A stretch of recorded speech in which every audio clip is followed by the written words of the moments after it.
네, 안녕하세요. 네, 제가 앞에 좀 화면을 봐야 돼서 아래 내려가서 좀 하겠습니다. 네.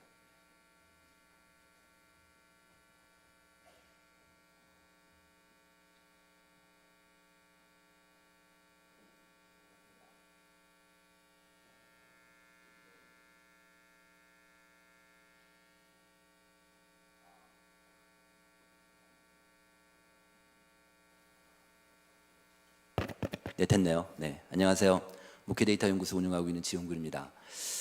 오늘 저한테 주어진 시간이 50분 정도 되는데요. 네, 하여튼 그 시간 동안 코로나 이후에 이제 한국교회 변화하고 대응 전략에 대해서 간단하게 말씀을 좀 드리도록 하겠습니다. 저 연구소 소개를 잠깐 먼저 드려야 될 것 같습니다. 저기 특히 교인분들께서는 낯설은 좀 연구소인데요. 더 나은 정보가 더 나은 세상을 만든다 이런 모토로 해서 2019년도에 시작을 하게 됐습니다. 저는 학교 졸업하고 한국갤럽이라는 여론조사 회사에 입사를 해서 조사 전문가로 계속 훈련을 받았고요. 어릴 때부터 이제 교회 생활을 했기 때문에 근데 그 사회과학 쪽 공부하는 분들이 그 크리스찬들이 이렇게 많지가 않아요. 그래서 제 갤럽에 들어갔을 때 별로 이렇게 기독교인들이 많지가 않아서 가끔가다 기독교 조사가 의뢰가 들어와요. 그러면 저한테 네가 좀 하라 이렇게 해서 그러면서 기독교 조사를 입문하게 됐습니다. 그러면서 이제 미국 갤럽 제가 입사했을 때는 한국에 조사 회사가 없을 때였어요. 갤럽 하나만 있을 때였는데 그러다 보니까 미국 갤럽 데이터를 계속 보면서 공부를 했는데 보니까 기독교 조사가 되게 많은 거예요. 그러니까 목회자 조사도 하고 또 일반 교인들 조사하면서 그들의 뭐 생각들, 뭐 추이들 이렇게 잘 분석하는 거 보면서 와 이런 거 되게 좋다. 나도 이런 거 하고 싶다. 뭐 이렇게 생각하다가 드디어 이제 2019년부터 제가 이 연구소를 시작하게 됐습니다. 아무래도 데이터를 다루기 때문에 정치 중립이나 가치 중립이 되게 중요한 그 요건이기 때문에 그렇게 좀 진행을 하고 있고요. 지금 현재로는 저희가 이제 매주마다 여기 목사님들 중에 받아보시는 분 계실지 모르겠는데 저희 주간 리포트를 매주마다 그 기독교 통계나 일반 사회 통계를 묶어가지고 저희가 직접 조사도 하고 해서 그래서 보내드리고 있는데 지금 현재 한 2만 5천 명 정도한테 보내드리고 있습니다. 저 연구소가 이제 많이 알려지게 된 거는 한국계 트렌드 시리즈를 내면서 2023 책부터 나오면서 이 책이 지금 2025 책 같은 경우는 2만 권이 지금 넘게 팔리고 있습니다. 그래서 그 기독교 책뿐 아니라 종교서 중에 제일 많이 팔리는 책이 됐는데 이렇게 이제 많이 팔리냐면 교회에서 그 한 권 사는 게 아니라 이제 목사님들이나 여러 교육자분들, 장로님들이 같이 여러 권을 사서 같이 워크숍도 하고 토론도 하시고 내년도 정책 결정을 하는데 좀 반영이 되고 좀 그렇게 좀 지원하는 그런 책이 돼서 이렇게 많이 팔리는 것 같습니다. 오늘은 이제 이 책 중심이긴 하지만 또 몇 가지 중요한 것들 제가 좀 말씀드리도록 하겠습니다. 네, 안 넘어가네요. 다음 페이지 좀 넘겨보실래요? 네, 방송실에서 넘겨주세요. 안 넘어갑니다. 네, 됐네요. 네, 이제 먼저 그 한국계 주요 지표 추적부터 먼저 좀 보겠습니다. 여기 왼쪽 그래프는 뭐냐면 그러니까 코로나 전하고 이제 비교한 거예요. 코로나 전에 출석 교인 수가 100명이면 지금은 몇 명이나 들어오는지 전국 평균에서 보니까 그 2024년 지난해죠. 이게 지금 우리가 지금 25년이 됐으니까 지난해 6월달 기준이 이제 마지막 데이터인데 88% 정도 회복이 됐어요. 그 다음에 2023년 5월달 1년 전 거가 86%. 별로 큰 차이가 안 나요. 지금 무슨 얘기냐면 코로나 전에 현장 예배, 주일 예배 나오는 분들이 100명이었으면 지금 한 80% 중반, 후반대 그 정도 되니까 아직까지 90%까지 회복이 좀 안 된 상태입니다. 그런 상태고 오른쪽은 주일학교인데 주일학교는 80%밖에 회복이 안 됐어요. 그러니까 어른보다 한 8%, 한 10% 정도 차이가 나고 있습니다. 그만큼 이제 어른들은 그래도 좀 회복이 됐는데 주일학교가 더 회복이 안 됐다 이런 상태이고요. 근데 이제 저 위에 보시면은 주의 사역이 좀 회복이 안 돼 있는데 무슨 얘기냐면 성도들도 안 나오지만 더 큰 문제는 뭐냐면 교회들마다 사역이 회복이 안 된 거예요. 예를 들면 전도하는 거라든지 그다음에 구제 봉사하는 거, 그다음 교회 안에서 성령 공부하는 거, 제자 훈련하는 거, 뭐 이런 그냥 소그룹 하는 거, 구역 모임이나 이런 것들이 과거에 코로나 전에 코로나 벌써 5년 전이잖아요. 근데 코로나 전에 100이었으면 지금 한 70% 중반밖에 안 되는 거예요. 근데 문제는 뭐냐면 이게 교회 규모별로 차이가 나요. 그러니까 큰 교회들은 그래도 90% 이상씩 회복이 됐는데 작은 교회들, 소형 교회 한 50명 이하 되는 교회들이 더더군다나 지금 아직 많이 회복을 못 하고 있고요. 지금 현재 우리나라 교회를 보면 지금 10년 전에 지금 50명 이하 소형 교회가 38%였어요. 전체 교회 중에 지금은 55%가 돼요. 그러니까 전체 교회 중에 절반 이상이 지금 50명 이하 교회니까 굉장히 작은 교회가 많아졌는데 10년 동안 30명이나 작은 교회, 정말 작은 교회, 30명이나 교회가 86%가 늘었어요. 그러니까 그만큼 밑으로 다 쏠리는 거죠. 그 정도로 지금 한국 교회가 양극화되고 있는데요. 그러다 보니까 작은 교회들이 더 좀 어려운 상태다 이렇게 볼 수 있습니다. 그다음 또 하나는 문제는 또 하나 문제 이제 회복도 측면에서 본다면 새 신자가 잘 안 들어와요. 그러니까 무슨 얘기냐면 과거에 100명이 들었으면 지금 57명밖에 안 들어오고 있습니다. 그 정도로 지금 그 전도가 잘 안 되는 시대다 이렇게 좀 볼 수 있습니다. 자, 그다음에 이건 뭐냐면 다시 보면 이제 이렇게 하나 좀 말씀드리고 싶은 게 이런 거예요. 그러니까 교회 사역이 지금 떨어져 있잖아요. 교회 사역이 떨어져 있으면 자연스럽게 뭐가 연동이 되냐면 교인들 신앙이 떨어지게 되었어요. 그러니까 교회가 액티비티가 떨어지니까 활동력이 떨어지니까 교인들도 신앙이 떨어지는데 이게 한국 전 세계 공통적인 현상은 아니에요. 무슨 얘기냐면 미국 교인들은 코로나 이후에 오히려 더 조사를 해보면 미국 교인들은 더 코로나 신앙이 더 올랐다고 본인 스스로 평가하는 비율이 한 20% 가까이도 올랐어요. 그 왜 그럴까요? 한국은 다 떨어졌거든요. 무슨 얘기냐면 그래서 한국 교인들의 독특한 특성인데 뭐냐면 우리나라 교인들은 소위 얘기해서 일터 신앙이 별로 없어요. 일터 신앙이 살아있으라는 거예요. 예를 들어서 교회에서 뭐 교사하거나 봉사활동 열심히 하던 직장인들이 회사 나가면 자기 크리스찬인 걸 얘기를 안 해요. 잘 몰라요. 그러니까 회사에서는 어떤 선교 활동을 하거나 크리스찬으로서 어떤 삶을 산다 쉽지 않죠. 삶의 예배를 드린 게 잘 교회에서도 훈련이 안 돼 있고 심지어는 목사님들도 삶의 예배에 대해서 많이 강조를 안 하시니까 그러다 보니까 성도들도 교회 밖에 나가면 일반인하고 똑같아지는 거죠. 일반적인 가치관도 그래요. 가치관도 큰 차이가 안 나거든요. 근데 또 하나는 뭐냐면 가정 신앙도 별로 없어요. 예를 들면 영유아 부모라든지 초등학교, 중학교, 고등학교 부모들, 학부모들 교회 다니는 분들 교회 출석자들 중에서 가정에서 아이들 신앙교육 시키는 집이 얼마나 될까요? 그렇게 많지 않아요. 저희 데이터는 5%밖에 안 돼요. 그러니까 100가정 중에서 5가정만 집에서 애들 신앙교육 시키고요. 나머지 가족은 못 시키고 있어요. 이러다 보니까 가정예배 비율도 지금 한 15%밖에 안 돼요. 집에서 가정예배 드리는 비율이. 근데 가정예배 드리는 것도 애들 부모 잔소리 시간이 되는 거예요. 그래가지고 아이들이 가정예배 잘 안 들어가려고 그래요. 이런 상태에 있단 말이에요. 그러다 보니까 우리는 가정신앙도 이렇게 굉장히 약해지고 그 다음에 일터 신앙도 약해지니까 오로지 우리 한국 교인들의 신앙은 교회 생활인 거예요. 그래서 주일날 교회 와서 예배드리고 교인들하고 친교 나누고 밥 먹고 봉사활동하고 뭐 성경 공부하고 그다음 구역 모임하고 소그룹하고 이런 것들이 유일하게 신앙생활인데 근데 이게 떨어지니까 액티비티가 떨어지니까 교인들도 신앙이 떨어지는 거예요. 그게 코로나 이후에 작년까지는 그런 현상이 벌어지다가 그러니까 2023년까지 24년도에 역전됐어요. 24년도에 맨 아래에서 이게 뭐냐면 이제 교인들한테 물어본 거예요. 뭘 물어봤냐면 귀하는 코로나 전의 신앙하고 지금하고 어떻게 바뀌었습니까? 물어본 거예요. 그랬더니 아래서 그 두 번째 작년 23년 5월달 데이터를 보면 내 신앙이 약해진 것 같다는 사람이 29%죠. 그 다음에 깊어진 사람이 18%예요.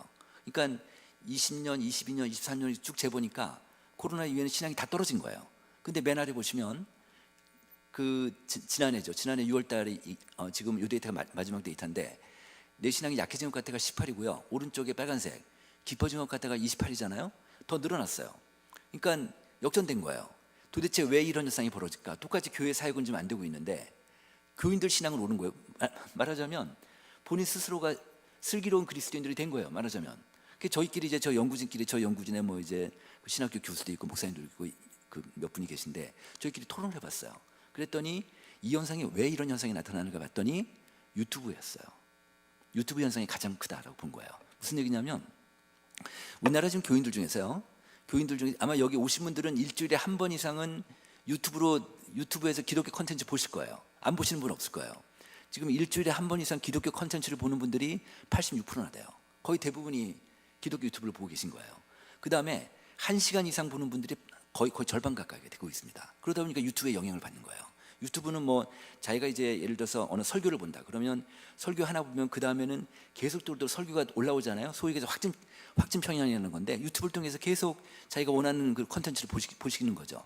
이런 것 때문에 신앙이 도움을 받는 거죠. 말하자면 그래서 신앙이 이제 안 떨어지고 계속 유지되든지 이렇게 되는 거예요. 근데요, 여러분들도 이제 아시겠지만 특히 이제 목사님들 같은 경우는 보세요. 이 유튜브가 긍정적인 것만 있는 게 아닌 것 같은 거예요. 이 부정적인 것도 있어요. 무슨 얘기냐면 교인들을 뺏어가는 역할도 있는 거예요. 자, 이게 무슨 얘기냐면 그 소위 얘기해서 그 명목상 그리스도인들 있죠.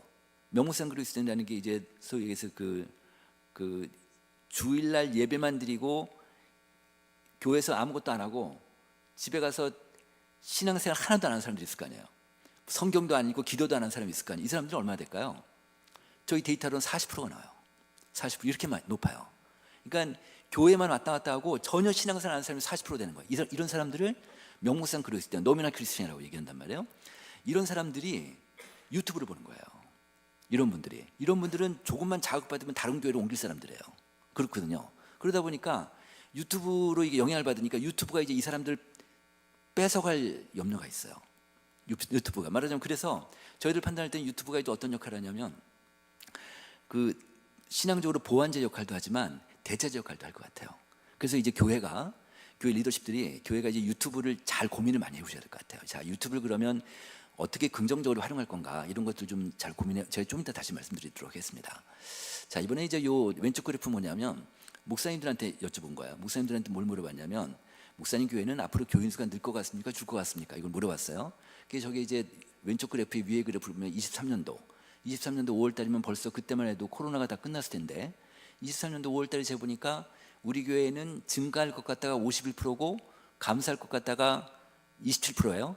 그러니까 지금 코로나 때 모든 교회가 뚝 떨어졌잖아요. 떨어졌음에도 불구하고 더 떨어질 거라고 예상되는 목사님들이 27%나 되는 거예요.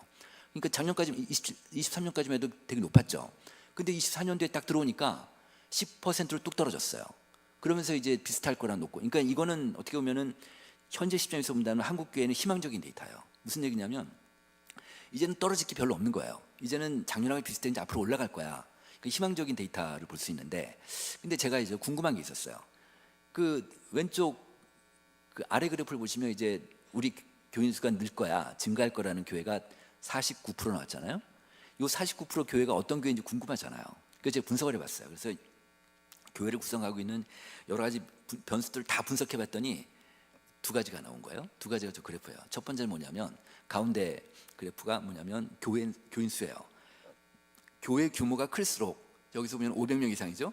500명 이상 되는 중대형 교회일수록 앞으로 교인 수가 늘 거라는 가능성이 그런 비율이 높은 거예요. 그다음에 작은 교회 29명 이하 99명 이하 교회들은 40% 되니까 더 적잖아요. 그러니까 무슨 얘기냐면 더 양극화된다.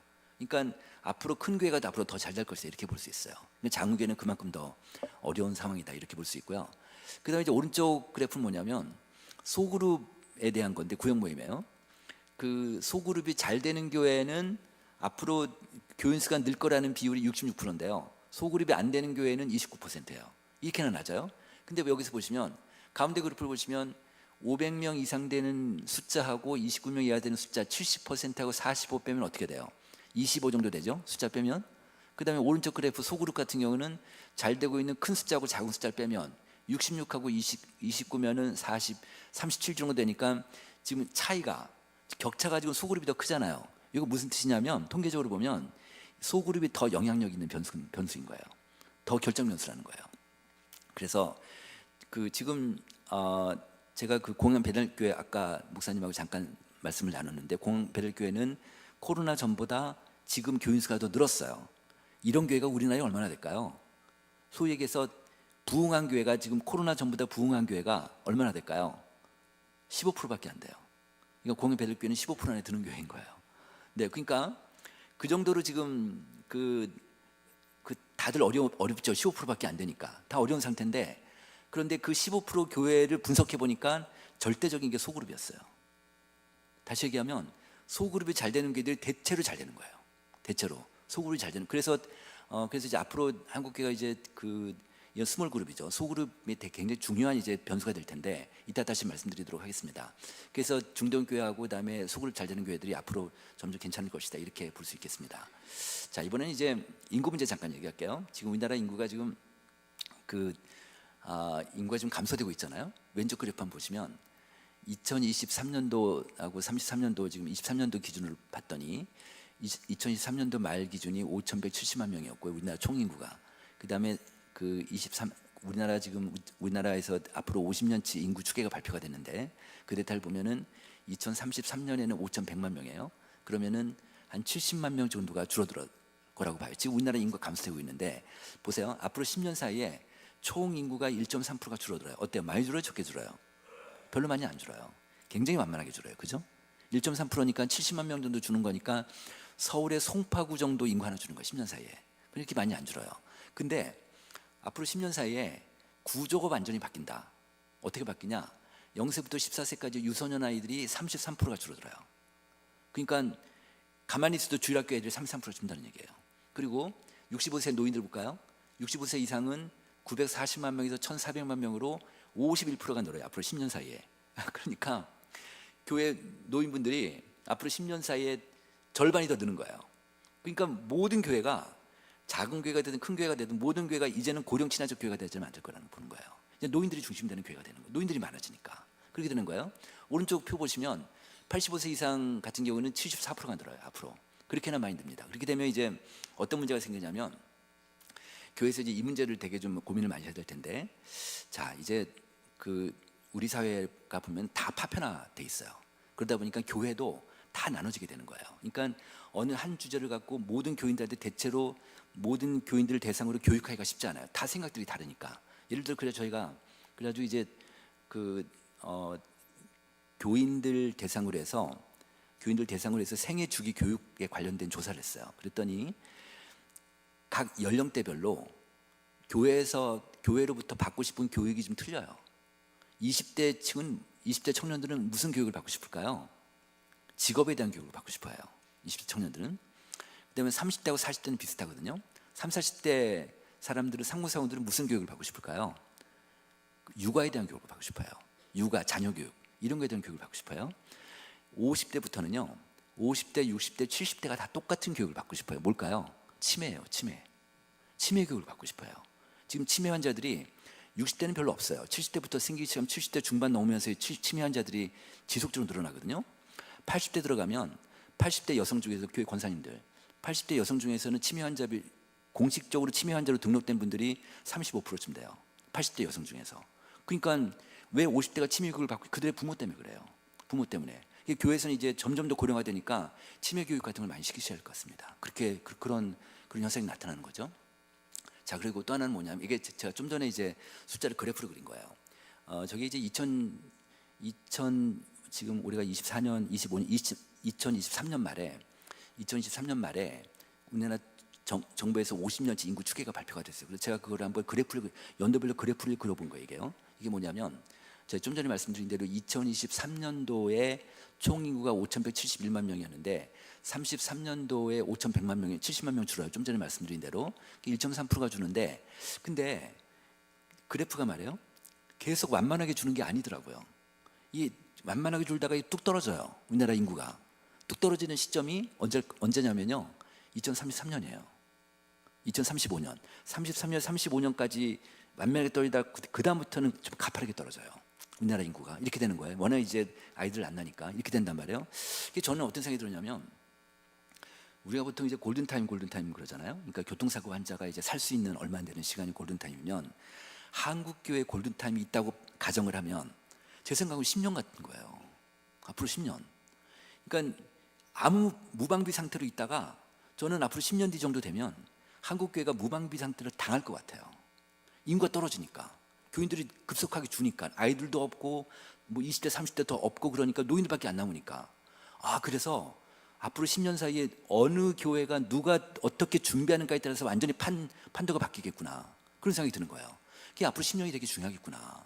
그래서 그 요셉처럼 정말 7년 준비하는 것처럼 10년 동안 우리 교회가 이제는 한국 사회를 보통 어떻게 표현하죠? 각자두생 사회라고 그러죠. 그러니까 교회 밖에는 다 각자두생, 아무도 안 도와준다. 교회도 아무도 안 도와줄 수가 있다. 이제는 같은 동네에 있어도 되는 교회가 있고 안 되는 교회가 있다. 잘 모른다는 거죠. 그러니까 우리 교회가 살아나야 되니까, 우리 교회가 생존해야 되니까, 우리 교회가 여기서 확장시켜야 되니까 우리 교회만의 어떤 준비를 하지 않으면 쉽지 않겠다. 이런 생각이 드는 거예요. 가만히 놔뒀다가는 더 어려워질 수 있으니까 그럼 이제 무슨 준비를 해야 될 건가를 이제 오늘 몇 가지만 좀 말씀드리도록 하겠습니다. 그래서 지금까지는 이제 한국 교회가 작동 프로세스가 이제 바뀐 것 같다는 거죠. 그래서 이제 과거에는 높은 소속감이 있어서 부흥이 하면은 쫙 모이고 뭐 새벽기도 많이 오고 그랬지만 지금은 아무리 광고해도 사람들이 안 오고 그게 높은 소속감에 기초한 강력한 동원 체제가 약화돼 있고 그다음에 헌신자가 줄어들고 그러니까 그냥 교회 열심히 하는 사람보다는 방관자들, 그냥 구경꾼들만 많아지고 교회 안에. 그리고 이제 또 하나는 뭐냐면 이제 저는 이 세 번째가 되게 앞으로 점점 중요해질 것 같아요. 이 지금 MZ 세대들, 소위 얘기해서 20대, 30대뿐 아니라 40대까지도 지금 뭐가 제일 힘드냐면 교회 이 수직적인 문화를 되게 힘들어요. 교회 이 권위주의적 문화를 되게 힘들어요. 이 사람들이. 왜 그러냐면 제가 이제 하나 말씀드리면 그 우리나라 기업들 있잖아요. 대기업하고 중소기업이 있으면 어느 기업이 더 수평적일까요? 대기업이 더 수평적이에요. 그런데 지금 중소기업인들이 우리나라 전체 직장인 중에 90%가 훨씬 넘죠. 한 95% 돼요. 그런데 중소기업 직장인들 대상으로 조사를 해보면요, 어떤 데이터가 나오냐면 바뀌었어요. 옛날하고. 우리 직장은, 우리 회사는 수평적이다, 우리 회사는 민주적이다, 이게 그렇지 않은 것보다 더 높아졌어요. 그러니까 일주일 내내 직장에서 이런 수평적이고 민주적인 그런 직장 분위기, 직장 문화에서 살다가 주일날 교회 오면 확 숨이 막히는 거예요. 이런 시대가 된 거죠, 말하자면. 그래서 이 문제도 이제 한국교회가 반드시 건드려야 될 문제다, 이렇게 보는 거고요. 그래서 이제는 새로운 패러다임이 필요하다. 그러니까 다시 얘기하면 지금은 영어 단어로 얘기하면 change라는 단어가 트랜지션이 있다. 그러니까 변화라는 단어가 있고 전환이라는 단어가 있다면, 자, 변화는 다시 돌아갈 수 있다. 그렇지만 전환은 못 돌아간다. 판이 바뀌었다. 지금은 전환의 시대다. 이걸 인정하자는 거예요. 자, 이제는 판이 바뀌었으니까 다른 판에서 우리가 하지 않으면 어렵다. 과거 방식으로 해서는 쉽지 않다. 이렇게 볼 수 있다는 겁니다. 자, 그래서 이제 이 판이 바뀐 것 중에 하나를 극명한 걸 제가 하나 보여드릴게요. 저희 책에 이제 저희 트렌드 2025 책 읽어보시면 아시겠지만 이제 저 1장에 나오는 건데 이것만 간단하게 설명을 좀 하겠습니다. 저희가 말을 만들었어요. 이반젤리즘이라는 복음주의하고 그 다음에 유튜브, 유자하고 이반젤리즘이라는 유반젤리즘이라는 걸 말을 만들었어요. 그러니까 유튜브 신앙생활이에요. 아까 제가 말씀드린 유튜브입니다. 지금 한국 교인들이요, 이 한 10년 사이에 어떻게 생각이 급변했는지를 보여주는 아주 그런 데이터인데 한번 볼게요. 교인들한테 간단하게 물었어요. 귀하는 신앙성장에 도움받는 게 무엇입니까? 물었어요. 그랬더니 10년 전에는 출석교회 예배하고 설교였어요. 이 압도적으로 높았어요. 파란색 64%. 그런데 그 다음에 가족이 두 번째 가족이 9%, 뭐 신앙 선배 돕니까 8%니까 그렇게 크지 않았어요. 예배하고 설교가 높았는데 10년 딱 지나니까 예배하고 설교가 뚝 떨어진 거예요. 28% 떨어졌어요. 이거 목사님들 느낌으로 아실지 모르겠습니다. 그러니까 뭐냐면 교인들이요, 예배에 대한 의존도가 떨어진 거예요. 과거보다. 목사님 설교에 대한 의존도가 떨어진 거예요. 왜냐하면 유튜브 틀면 맨날 좋은 설교 나오니까. 그러니까 이거에 대한 의존도가 떨어진 거예요. 예를 들어 그러다 보니까 어떤 문제가 나오냐면 예전보다 교인들이 예배에 대한 만족도가 떨어져요. 그래서 목사님들은 예배에 대한 그 절대 가치를 굉장히 높게 생각하시는데 교인들은 그렇지 않은 거예요. 교인들은 그 예배 만족도 한 60%밖에 안 돼요. 그게 높지가 않아요. 그러니까 이렇게 되는데, 그럼 이제 뭐가 올랐느냐? 두 번째, 가족이 올랐어요. 가족이 지금 9에서 20% 올랐어요. 확 올랐어요. 가족 영향도가 있는 거예요. 이제는. 예전에는 없었는데. 무슨 얘기일까요? 가족 종교화 현상이 이제 한국교회에 그대로 드러나게 되는 거예요. 가족 종교화. 무슨 얘기냐? 이제는 부모들이 교회 다니면 애들도 교회 다니고, 부모들이 교회 안 다니면 애들도 교회 안 다녀요. 심지어는요, 부모들이 신앙이 좋으면 애들도 신앙이 좋아요. 부모가 신앙이 안 좋으면 애들도 신앙이 안 좋은 시대가 된 거예요. 그러니까 지금 주일학교 아이들 중에서 양부모가 교회 안 다니는 애들이 얼마나 될까요? 별로 없어요. 한 10%밖에 안 돼요. 데이터로는. 90%는 무조건 다 부모가 교회 다니는 애들이란 말이에요. 그러니까 지금 중고생들 있잖아요. 지금 교회 다니는 중고생들 중에 모태신앙 비율이 60%가 넘어요. 그리고 또 하나, 20대 30대 청년들, 교회 다니는 청년들 중에서 모태신앙 비율이 50%가 넘어요. 이 정도로 가족관이 꽉 묶여져 있는 거죠. 말하자면 이렇게 돼 있는 거예요. 그러다 보니까 이제 가족 영향도가 큰데, 그러니까 학생들한테, 중고생들한테 물어보면은 가정 신앙생활에 가장 영향을 주는 자가 누구냐 물어보면 교회학교 선생님은 꼴찌고요. 엄마예요. 엄마 이렇게 높아요. 제가 얼마 전에 제가 그 대학 다닐 때 사회학을 전공했거든요. 저희과 교수들을 좀 만났어요. 근데 이 교수가 이런 얘기를 하는 거예요. 요즘 대학생들은 신입생 들어오면 자기 의사결정권이 없는 애들 같다는 거예요.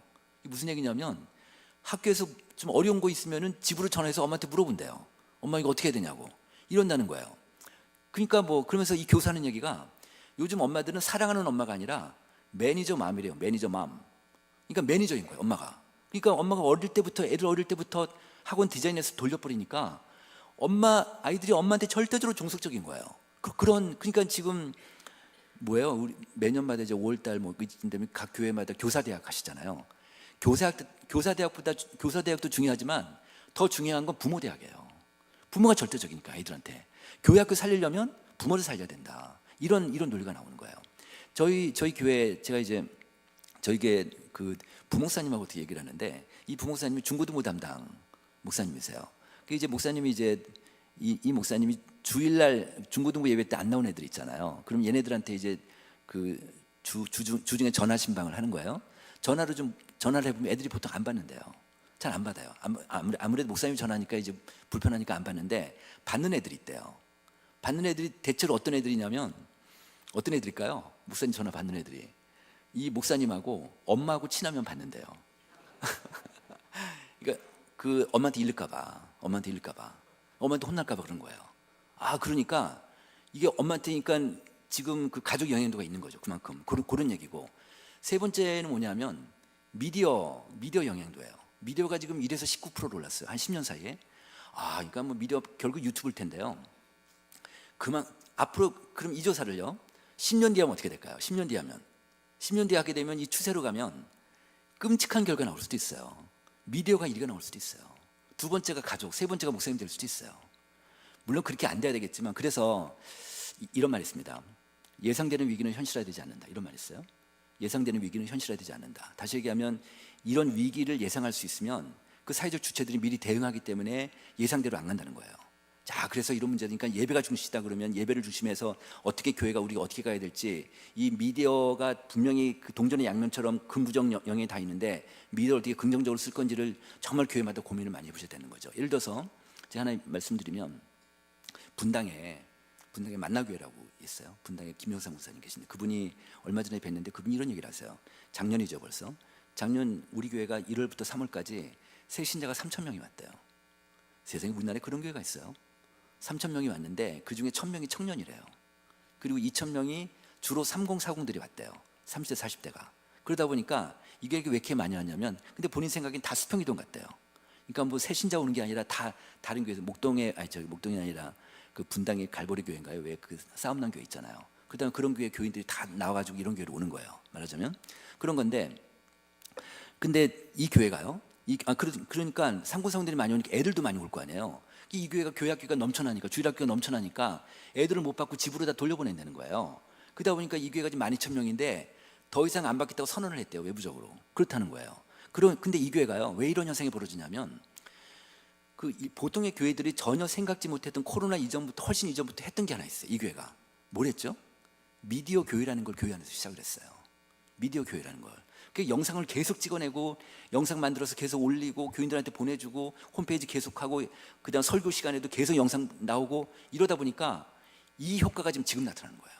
아, 그래서 앞으로 이제 미디어가 흐름은 그러니까 이 흐름을 거스릴 수는 없으니까 그래서 이거를 이제 각 교회마다 물론 중소교회들은 참 어렵지만 어쨌든 이런 것들을 잘 대응을 좀 잘 하셔야겠다라는 생각이 듭니다. 자, 볼게요. 이제부터 이제 좀 더 구체적으로 들어가 볼게요. 왼쪽 그래프 뭐냐면 교인들한테 하루에 유튜브 몇 시간 보는지 몇 분 보는지 물어봤어요. 그랬더니 맨 왼쪽 보시면 교인들은 113분을 보고 일반 국민들은 107분이니까 일반 교인들이 약간 더 봐요. 크리스찬들이 약간 더 보는데 113분이면은 2시간 가까이 되잖아요. 그러니까 이건 뭐예요? 아, 우리나라가 유튜브 공화국이라고 할 만해요. 그러니까 잠자는 시간, 밥 먹는 시간, 일하는 시간 빼놓고는 다 유튜브예요. 한국 사람들이. 그죠? 다 유튜브예요. 오른쪽 그래프 뭐냐면 노인분들이 젊은 사람보다 유튜브를 훨씬 더 많이 보세요.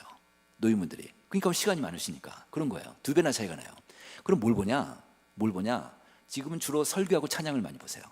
설교하고 찬양을 많이 보는데 그런데 뭘 보고 싶으냐고 물어보면요. 설교 찬양 말고 성경 공부 세미나, 이스라엘 역사, 성지순례 이런 걸 보고 싶어요. 교인들이. 이런 걸 보고 지금은 이제 설교 찬양을 많이 보고 있고요. 자, 그다음에 이제 그런 기독교 유튜브를 통해서 어떤 유익이 뭐냐 물어봤어요. 그랬더니 한번 내용을 한번 보세요. 은혜를 많이 받는다 88, 마음의 평안을 얻는다 87, 신앙 성장을 이루는데 편리하고 효과적이다 86, 지적 욕구가 충족된다 84, 영적 욕구가 충족된다 81, 신앙도 도전을 받는다 77. 어때요? 굉장히 높은데 80%가 넘는데 내용을 보세요. 내용을 보면 이거는 교회 와서 신앙생활하는 건 똑같이 느끼는 거예요. 그죠? 유튜브로 온라인으로 보는데 모바일로 보는데 교회에서의 오프라인으로 신앙생활은 거의 비슷하게 느끼는 거예요. 그 정도로 이제는 온오프라인이 차이가 별로 없는 거예요. 말하자면 이렇게 되는 거예요. 맨 오른쪽 보세요. 이거 이해하세요? 다른 성도 함께 한다는 세상 유튜브를 보는데도 다른 성도 함께하는 느낌이 절반이 돼요. 전 이걸 도대체 이해를 못했는데 저희 어머니 보고 제가 이해를 했어요. 저희 어머니가 이제 그 아버님 돌아가시고 어머니 혼자 사시는데요. 저 어머니 댁에 가면 어머니가 이제 교회 권사님이신데 주변에 권사님들이 유튜브를 보내주세요. 보내주시면 이거 그 교회 권사가 보내줬다고 저한테 자랑을 하시는 거예요. 근데 그걸 보시면서 그 권사님도 같이 본다는 느낌을 같이 받으시는 거예요. 이런 거예요, 말하자면. 그래서 이제 야, 유튜브가 이런 현상이구나 이렇게 이런 생각을 좀 해보게 됐습니다. 그래서 유튜브가 신앙생활에 도움되냐 물어봤더니 도움된다는 비율이 93%, 교인들은 목사님들도 77%예요. 이렇게나 높게 나오고 있습니다. 이거 보시면 이제 그러면 앞으로 기독교 유튜브를 시청할 의향이 얼마나 있습니까? 물어봤어요. 그랬더니 더 이용할 것 같다가 41이고 덜 이용할 것 같다가 4.7이니까 어때요? 앞으로 더 본다는 거 아니에요? 그러니까 기독교 유튜브 수요는 점점 더 늘어날 거예요. 자, 이 현상인데 이걸 거스릴 수는 없으니까 교회가 어떻게 대응해야겠죠? 보세요. 아주 큰 교회 아니면 유튜브 못 만드세요. 그러니까 유튜브 콘텐츠 어떻게 만드시겠습니까? 제가 하나 팁을 드린다면 교회에서 목사님들이 그 유튜브 보시면서 아주 우리 교인들하고 나누고 싶은 유튜브가 있을 수 있잖아요. 그거를요 교회 전화로 보내세요. 교회 문자로 해서 교회 전화번호 해가지고 문자로 보내주시면 그 링크로 보내주시면 교인들이 교회 전화번호로 왔으니까 안심하고 볼 거 아니에요? 그러면 이제 그렇게 되면 주중에라도 교회하고 소통할 수 있으니까 그런 식으로라도 유튜브를 좀 활용하시면 좋겠다는 생각이 듭니다.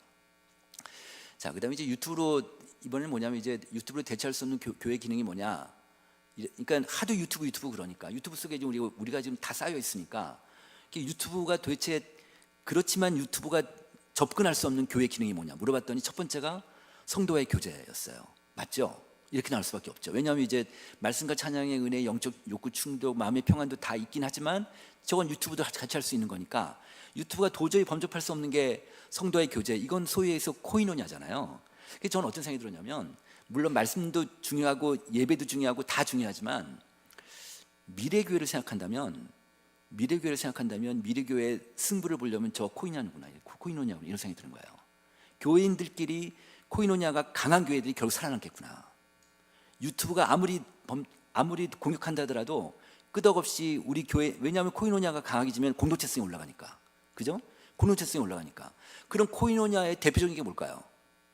남성교회, 여성교회일까요? 그거 아닐 것 같아요. 제가 볼 땐 코이노냐 절대적인 건 뭐냐? 소그룹이에요. 소그룹, 신앙 소그룹이죠. 구역 모임이라든지 이런 걸 거 아니에요? 그래서 이제 그럼 점점 더 이제 소그룹이 중요해지는 시대가 됐겠구나. 그래가지고 소그룹을 제가 한번 스타디를 해본 거예요. 소그룹 조사를 해봤죠. 자, 볼게요. 지금까지 저희가 이제 코로나 이후에 아마 저희 연구소처럼 많은 데이터를 갖고 있는 데는 없을 거예요. 한국 교회를 쭉 분석을 해보면 절대적인 게 소그룹이었어요. 그러니까 성장하는 교회를 분석해 보니까 소그룹이 가장 영향이 더 높은 거예요. 모임의 빈도, 다시 얘기하면 어느 교회는 한 달에 한 번 소그룹 하는 데가 있어요. 어느 교회는 2주에 한 번 하는 교회가 있고 어느 교회는 매주 하는 교회가 있어요. 그러면 매주 하는 교회일수록 교회가 더 괜찮은 거예요. 그리고 모임의 시간이 있어요. 모임의 시간이 되게 중요하거든요. 한번 볼게요. 제가 잘 말씀드려 볼게요. 많은 교회들이 주일 오후 예배를 안 하고 그 시간에 소그룹을 해요. 그렇게 많이 바뀌고 있거든요. 주일 오후 예배 때 사람들이 안 나오니까. 그 이제 오후 예배 때 이제 교인들 와서 이제 교회에서 소그룹을 많이 하거든요. 근데 교회에서 소그룹 하는데 그 문제가 하나 있어요. 끝나는 시간이 정해져 있는 거예요. 1시간이면 1시간. 그럼 볼게요. 제가 이제 제 고민을 얘기해요. 그러니까 소그룹은요, 그 안에서 중요한 거는 성경 말씀, 기도도 중요하지만 더 중요한 건 삶을 나누는 거예요. 맞죠?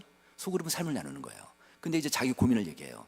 자기 고민을 뭐 예를 들어서 자기 남편하고 굉장히 싸웠어. 너무너무 힘들어. 그래가지고 이제 자기 얘기를 하다 보면 남편의 얘기면 자기 얘기 다 하다 보면은 한 사람 자기 고민 깊이 있게 얘기하면 5분, 10분, 15분 막 갈 거 아니에요. 한 20분 가고. 그럼 그 얘기를 듣고 또 서로 또 주고받고 하고 서로 위로도 해주고 또 기도도 해주고 뭐 이러다 보면은 한 사람 갖고 30분이 넘어가요. 충분히 넘어가거든요. 제가 해보니까 그래요. 그런데 우리 소그룹은 1시간 만에 1시간을 정해져 있어. 그러면 자기가 시간 다 뺏으면 안 되잖아요. 그러니까 자기를 못하는 거예요. 그래서 자기를 깊이 못하는 거예요. 그러니까 듬성듬성 약한 것만 그냥 겉으로만 얘기하는 걸로 끝나버리게 마는 거예요. 또 하나, 우리나라 교회가 아까 제가 이제 소그룹이 잘 되는 교회가 있었잖아요. 소그룹 잘 되는 교회 중에서도 소그룹의 질이 안 좋은 교회가 많아요. 무슨 얘기냐? 소그룹의 질이 안 좋다는 게 뭐냐? 소그룹을 하는데 이거는 자기 얘기를 안 하고 교회 얘기하다 끝나는 교회가 있어요. 그리고 또 자기 얘기 안 하고 남 얘기하다 끝나는 교회가 있어요. 그죠? 충분히 그럴 수 있잖아요.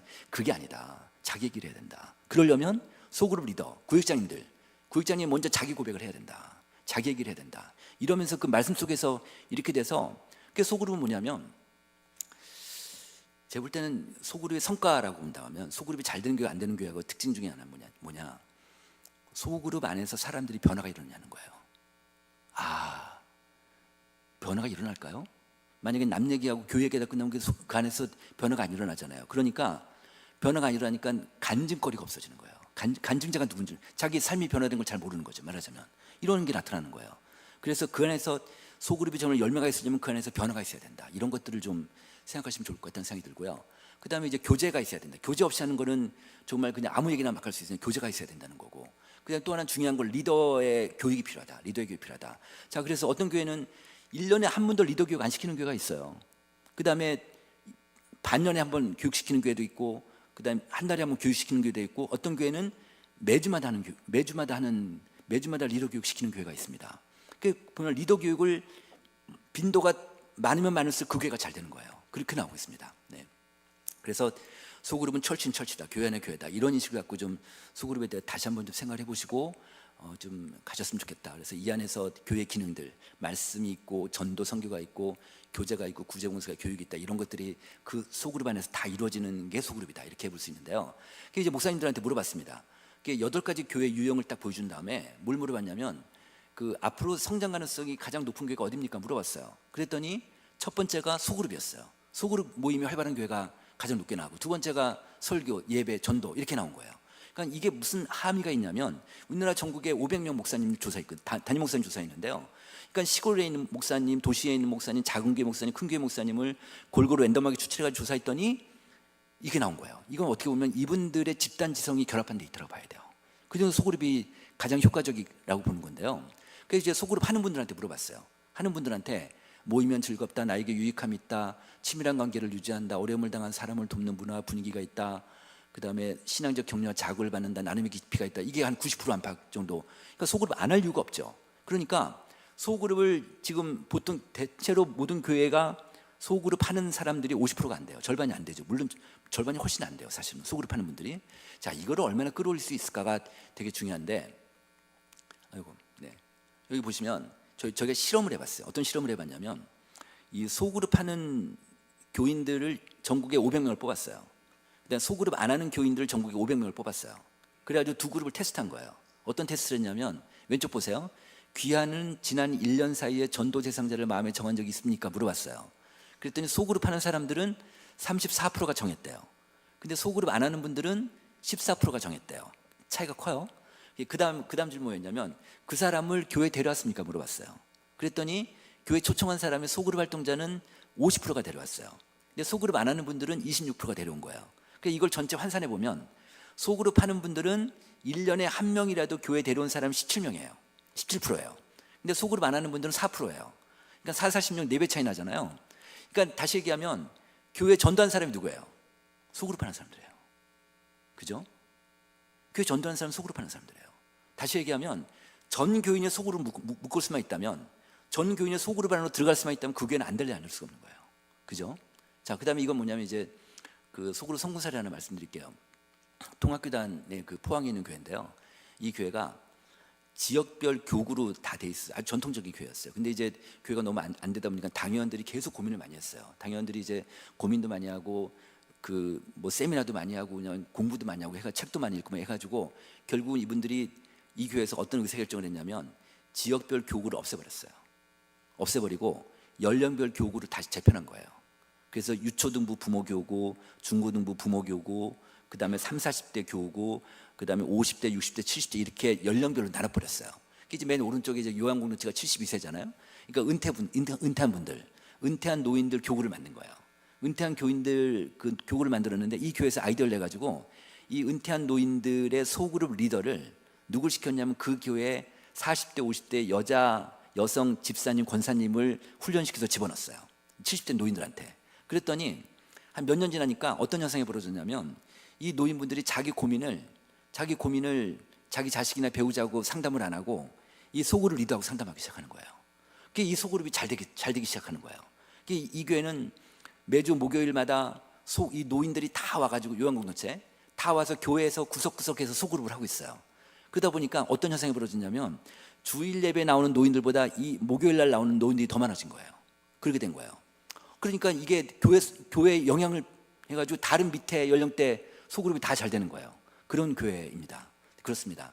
자, 그다음에 이제 소그룹 매트리스를 제가 하나 만들어봤는데 소그룹 이론에 대한 얘기예요.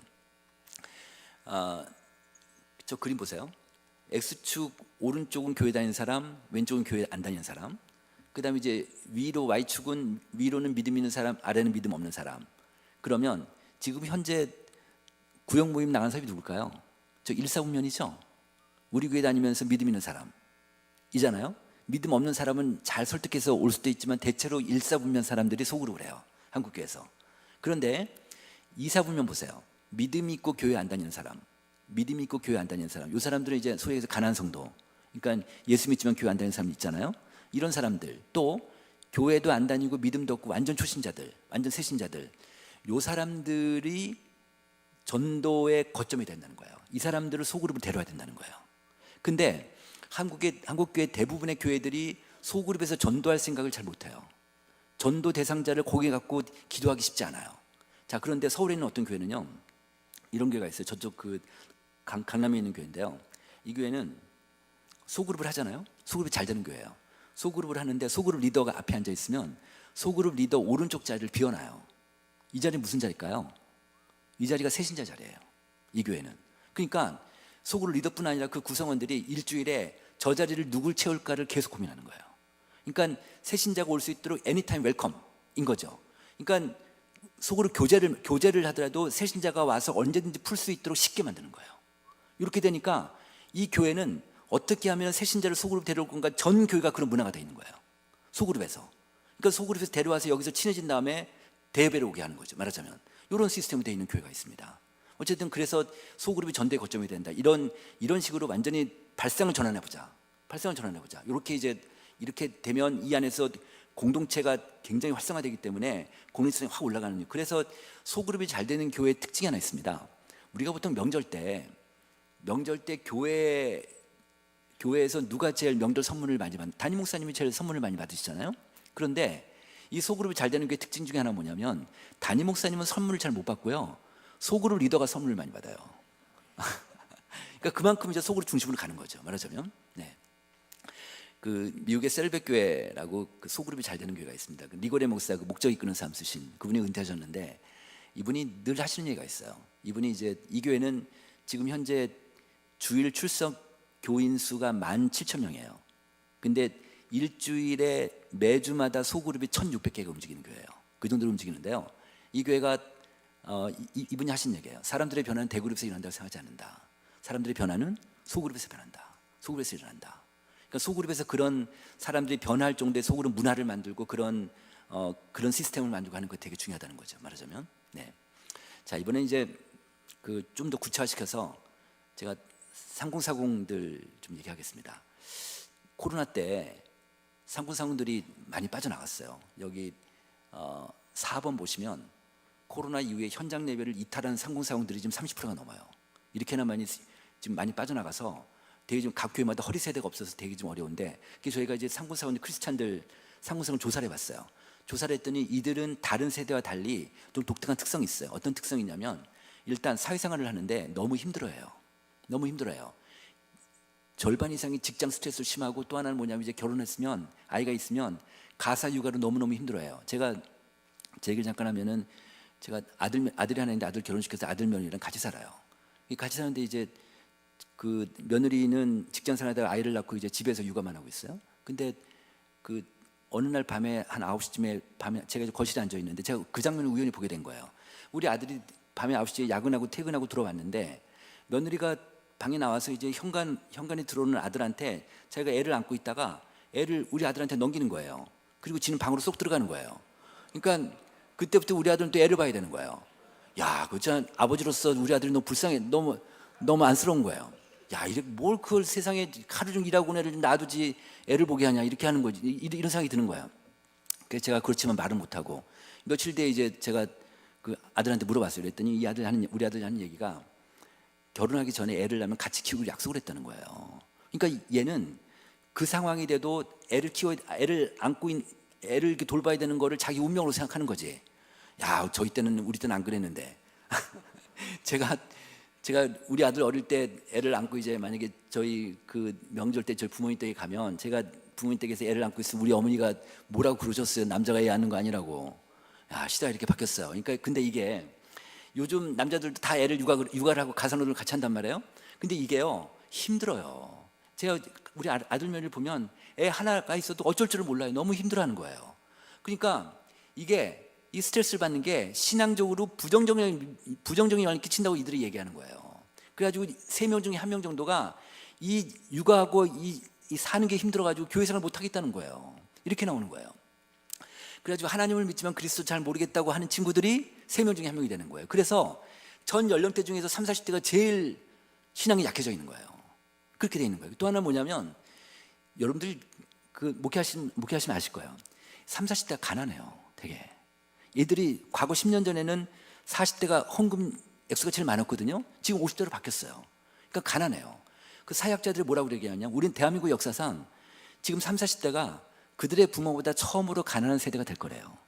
그러니까 이들이 힘든 거지. 사는 게 힘들고. 그러니까 삶의 만족도 다 떨어지는 거, 예배에 대한 만족도, 교회의 만족도 다 떨어지는 거예요. 이런 친구들이 30, 40대다. 그래서 이들을 보면 이들한테 이제 교회 만족 이유를 물어봤어요. 만족 이유를 물어보면은 그러니까 이런 상황이니까 지금 이들이 삶이 이러니까 교회 생활하면서 만족 이유를 물어보면 목사님 설교가 아닌 거예요. 교회에서 영적 서비스를 제공하는 게 첫 번째가 아닌 거예요. 첫 번째 뭐냐면 교회에서 진정성 있는 관계와 교제가 할 수 있느냐는 거예요. 이게 만족 이유 첫 번째. 그러니까 우리 교회가 이런 시스템이 돼 있으면 우리 교회가 만족하는 거예요. 말하자면 우리 교회가 만족하면 그러니까 상공사공들끼리 지네끼리 있게 놔두면 되는 거예요. 예를 들어서 상공사공들을 전체 일반적인 기존의 구역예배 집어넣잖아요. 다 튕겨져 나와요.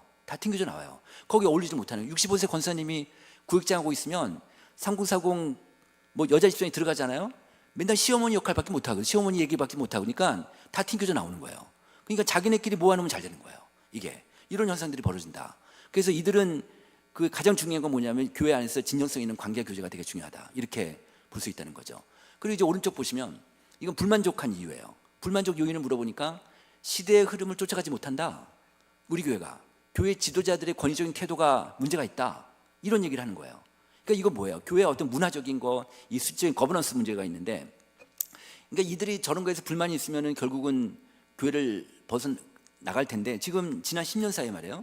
10년 사이에 지금 기독교 인구가 6%포인트가 빠졌어요. 지난 10년 사이에. 많이 빠졌죠. 많이 빠졌는데 그걸 누가 빠졌을까를 보면 우리가 보통 얘기할 때 20, 30대 젊은 사람들이 많이 빠졌을 거라고 생각하시잖아요. 맞는데요. 40대까지도 빠져요. 40대가 지난 10년 사이에 45%가 빠졌어요. 40대 교인들이. 그 정도로 많이 빠졌어요. 그러다 보니까 왜 이들이 많이 빠지냐? 우리나라 지금 여기 오늘 오신 교회 목사님들, 장로님 중에서 40대 장로님 계신 분 한번 손 한번 들어보세요. 40대 장로. 대한민국 교회 거의 없어요. 지금 우리나라 인구 중에서 가운데 나이가 46살이거든요. 우리나라 전체 인구 중에 가운데 나이가 46살인데 중위 연령대가 교회 리더십이 없는 거예요.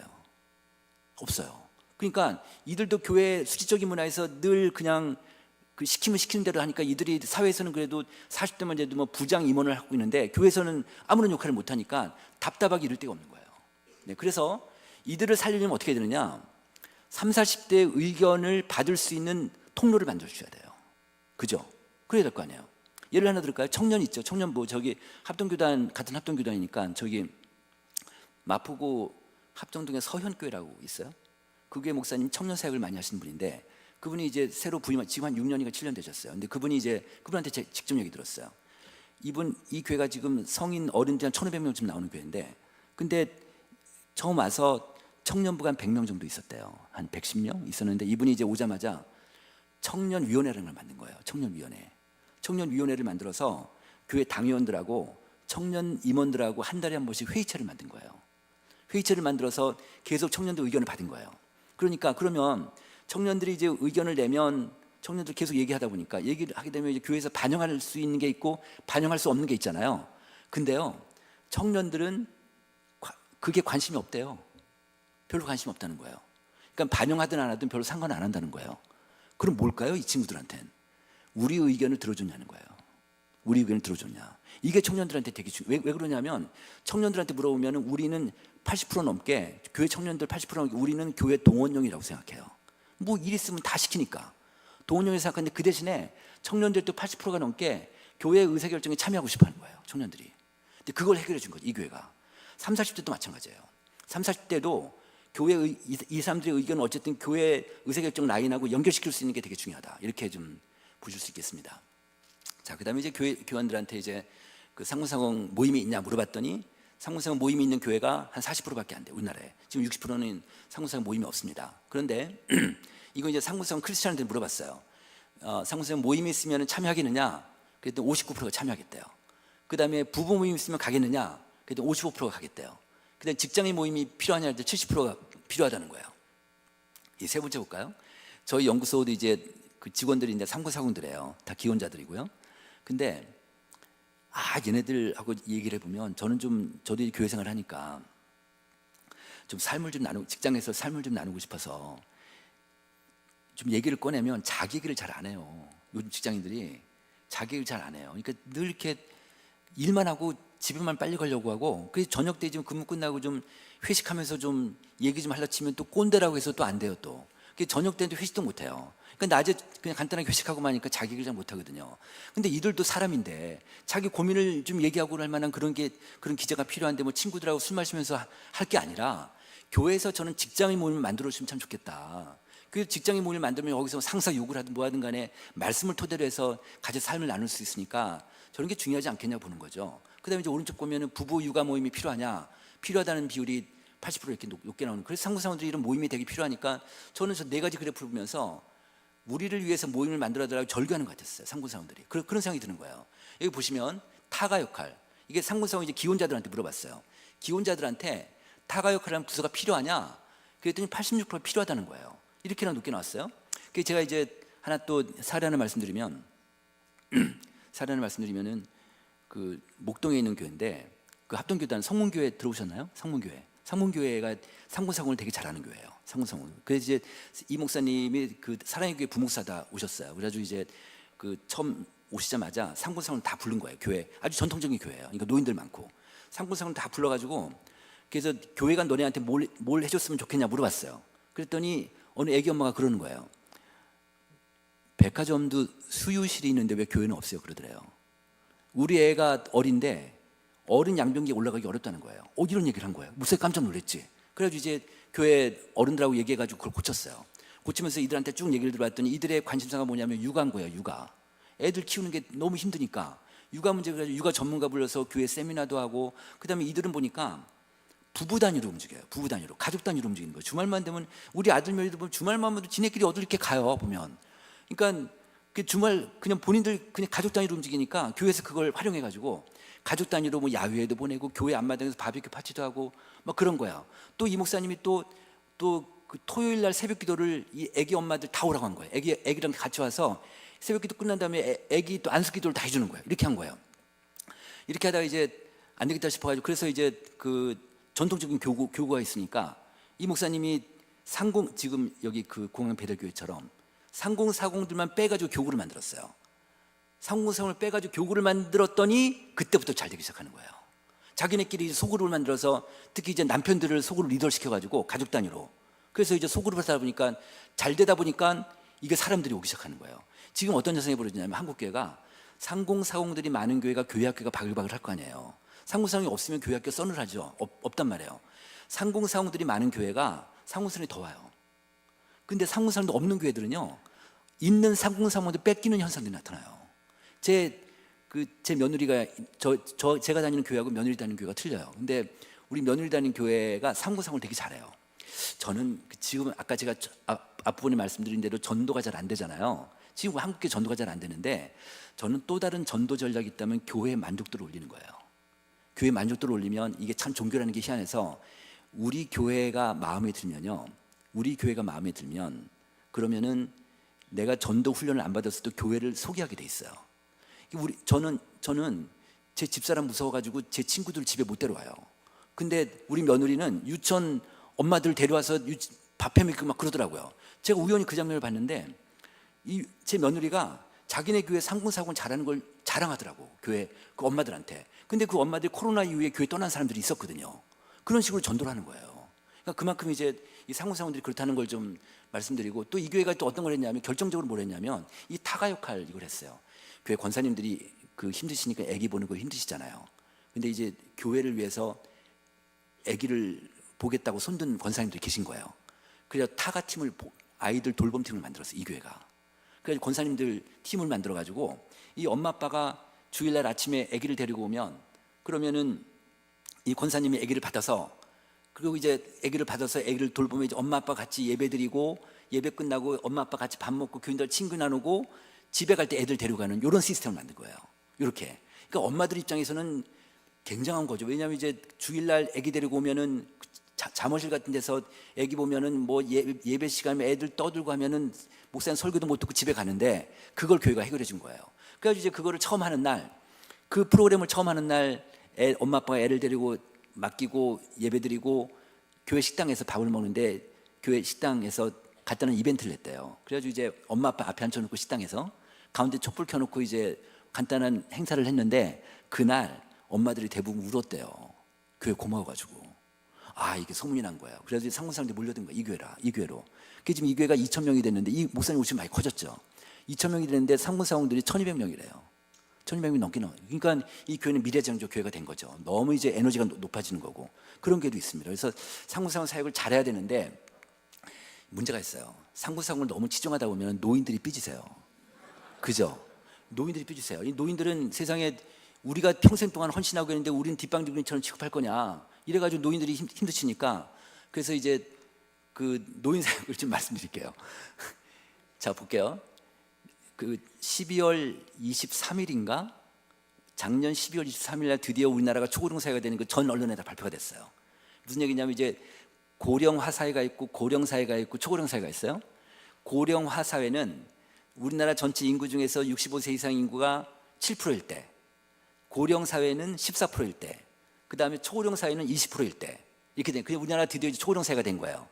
원래는 내년 상반기 때 초고령 사회가 될 거라고 봤는데 한 몇 개월 빨라졌어요. 그 정도로 노인들이 많아지니까 그런 상태예요. 근데 오른쪽 표 보시면은 그 고령 사회에서 초고령 사회로 도달 기간이 한국이 7년 제일 빨라요, 전 세계에서. 그리고 일본이 10년이고 미국이 15년 이렇게 된 거예요. 우리가 제일 빠른데, 볼게요. 그 지금 전 세계에서 가장 장수 국가가 일본입니다. 일본이 지금 전 국민 중에 65세 이상 노인이 30%예요. 우리가 20%니까 우리가 더 많죠. 그런데 그 고령화 속도라는 지표가 하나 있어요.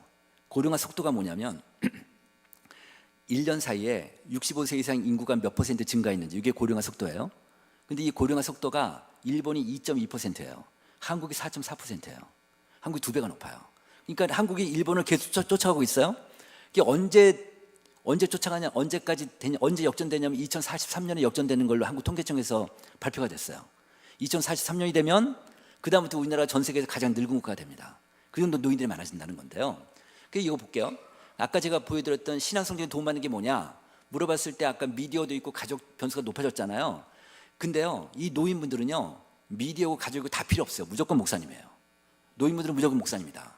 노인들은 무조건 예배하고 목사님이다. 이게 압도적으로 높아요, 목사님. 그러니까 노인분들은, 그래서 목사님들이 한번 손 한번 잡아주시고 안부 전화 한번 하시고 한번 허가 한번 해주시면 이 노인분들은 다 오케이세요. 다 오케이세요. 상공사가 아무리 잘한, 뭐 돈 많이 투자한다라도 그냥 손 한번 잡으시면 다 괜찮으세요. 다. 그러니까 그 정도로 목사님들은, 이 노인분들은 목사님에 대한 의존이 아주 강하다, 이렇게 볼 수 있는데요. 그래서 이거 뭐냐면, 이제 지금 노인들이 고령화되니까, 그래서 교인들한테 물어봤어요. 그 귀하 교인들, 귀하 교회 노인분들이 몇 살까지 사역할 수 있다고 생각하십니까? 물어본 거예요. 그랬더니 전국의 교인들이 69세 평균이 나왔어요. 그러니까 69세까지는 사역할 수 있다. 근데 목사님들은 좀 높여가지고 72세까지는 노인들이 사역할 수 있다. 근데 본인들은 정작 77세까지 하실 수 있다는 거예요. 77세까지. 그러니까 지금 우리나라 주요 교단들이 다 70세 다 은퇴하잖아요. 은퇴하는데 본인들은 70세까지 할 수, 왜 그럴까요? 건강 수명이 있어요. 건강 수명의 그 세계 보건 기구에서 발표된 자료를 보면은 한국의 건강 수명이 73이에요. 한국이. 그다음에 평균 수명이 83이고요. 그러니까 한국인들을 평균을 보면 73까지 건강하게 살다가 10년 아프다가 사망하는 게 한국 사람들이에요. 그러니까 우리가 100세 시대, 100세 시대를 주면 그건 이제 보험사에서 하는 얘기고 실제로 그렇단 말이에요. 그러니까 지금 그 70 건강한데도 은퇴하라는 거죠. 그래서 저희가 은퇴한 노인들한테 물어본 거예요. 은퇴한 노인들한테 물어보니까 나는 건강이 허락하는 교회에서 주어진 사역을 적극적으로 하고 싶다가 53% 되고, 그다음에 나는 아직 교회에서 일을 할 만큼 신체적 정신적 능력이 된다도 43%, 이렇게나 높아요. 절반 가까이가, 절반 정도가 자기가 더 할 수 있는데 은퇴한, 그러니까 너무 아쉬운 거죠. 그래가지고 광주에 있는 어떤 교회는요, 이걸 풀었어요. 이 규정을 풀어버렸어요. 그래가지고 노인분들한테 그냥 본인이 원하면 더 사역하게 한 거예요. 그랬더니 만약 교육부장이다, 교육부장을 계속 시킨 거죠, 말하자면. 그랬더니 70대 중반 되는 어느 노인분이 교회 고마워가지고요, 자기 생명보험 5억짜리 든 게 있는데 이걸 자식한테 안 주고 교회로 수혜자로 바꿔버렸어요. 이런 교회도 있어요. 그러니까 이제는 왜 그러냐면 아까 제가 말씀드린 대로 상군 사원들이 헌금 못하니까 이제 노인들한테 헌금을 받아야 되는데, 노인들이 가난하세요. 노인들이 연금밖에 없으니까 일본하고 한국하고 그 미국 노인들을 비교해 보면은요, 일본하고 미국 노인들은 현금 보유액이 우리 돈으로 1억 원 훨씬 넘거든요. 한국 노인들은 3천만 원밖에 안 되세요. 왜 그럴까요? 뭘로 갖고 있어요? 이분들 부동산으로 갖고 있어요. 부동산으로. 그러니까 부동산은 본인이 사망해 어떻게 할 수 있으니까, 그래서 이제는 우리나라 한국교회가 재정적으로 튼튼해지려면 이제는 유상기부 운동을 하지는 않으실 거예요. 근데 한국인들의 속성이요, 법인 기부는 잘하는데 개인 기부 잘 안 하세요. 그리고 부자 장로님이 계시다. 그러면 생전에는 그렇게 교회 헌금도 많이 하고 많이 베풀었는데 본인이 사망하시고 나면은 그런 자식들이 다 갖고 가고 교회에 아무것도 없단 말이에요. 이걸 미리 준비하자, 미리. 그 유상기부 운동을 좀 한국교회가 좀 많이 벌어졌으면 좋겠다는 생각이 듭니다. 자, 이번에 이제 노인들한테 교회 뭘 원하는지 물어봤어요. 물어봤더니 맨 왼쪽 보세요. 같은 나이대 교인들과 교제하고 소그룹 활동을 하고 싶어 하세요. 이게 왜 이런 현상이 나타나냐면 노인분들은 외롭잖아요. 그러니까 소그룹에 대한 욕구가 높아요. 그래서 전 연령대 중에서 노인분들의 소그룹에 대한 욕구가 제일 높으세요. 소그룹이 잘 안 되는 교회라면 노인분들이라도 묶어가지고 소그룹 하시면 돼요. 그럼 그분들은 되게 좋아하세요. 이게 왜 그러냐면 우리가 사회적 고립도라는 지표가 있어요. 사회지표 중에 이제 사회적 고립도라는 게 있는데, 이게 뭐냐면 내가 얼마나 고립돼 있냐, 사람들하고 고립돼 있냐는 건데, 우리나라 성인 남녀 중에서 32%가 고립돼 있어요. 그러니까 3명 중에 1명이 고립돼 있다고 본인 스스로 생각하고 있어요. 노인들은 42%예요. 근데 이게 우리나라가 지금 OECD 국가 중에 제일 높아요. 우리가 사회적 고립도가 더 높거든요. 그러니까 노인들이 더 외로우니까 그래서 소그룹에 대한 욕구가 높으신 거예요. 근데 문제는 뭐냐면 같은 나이대 교인들과 교제를 하고 싶어 하세요.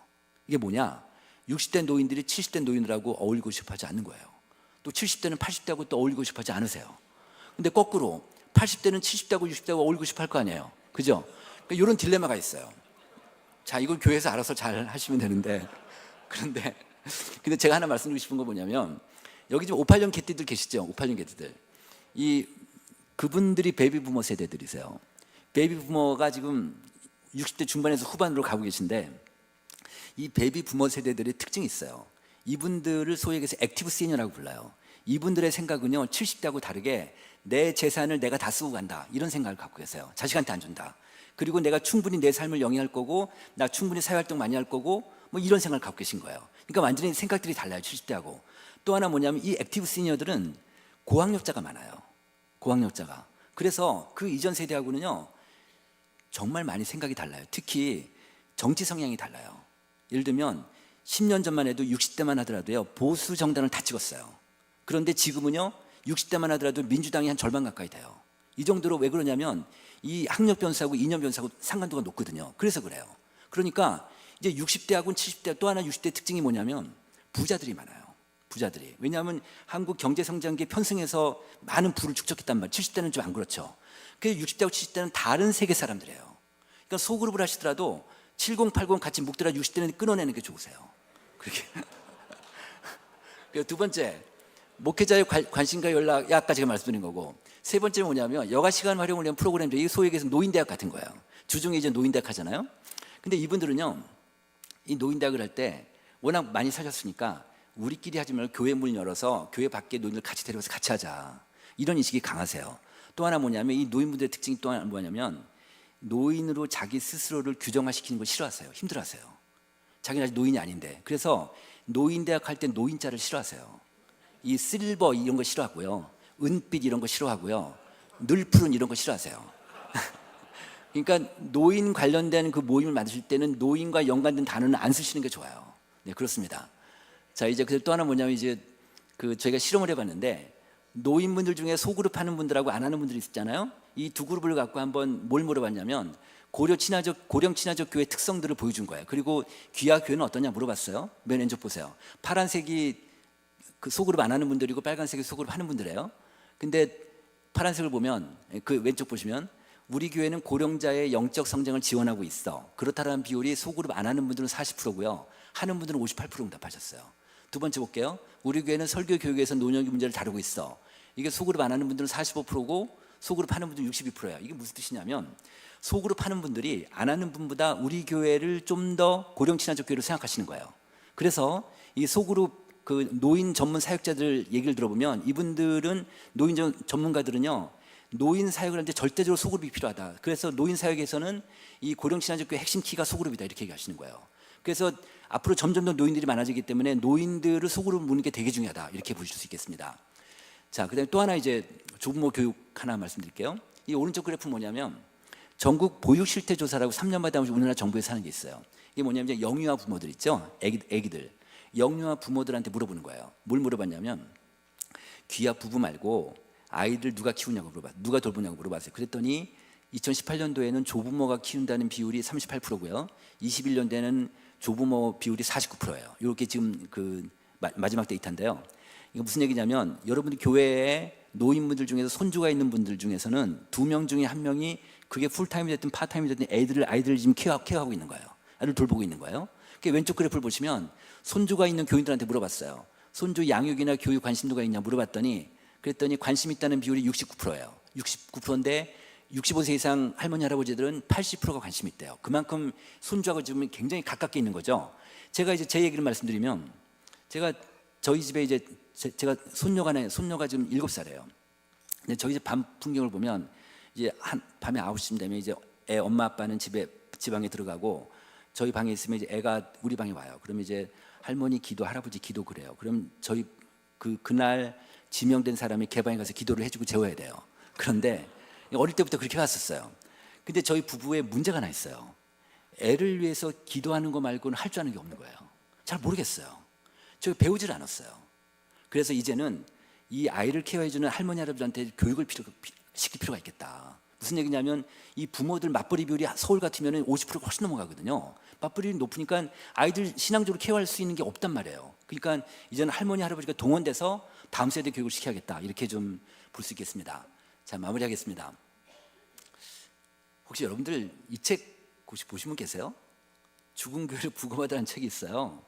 좀 그 말이 좀 무시무시한데 이게 지금 미국의 이제 그 남침내 교단의 그 라이프 리서치라고 있는데 거기 연구진이 만든 책이에요.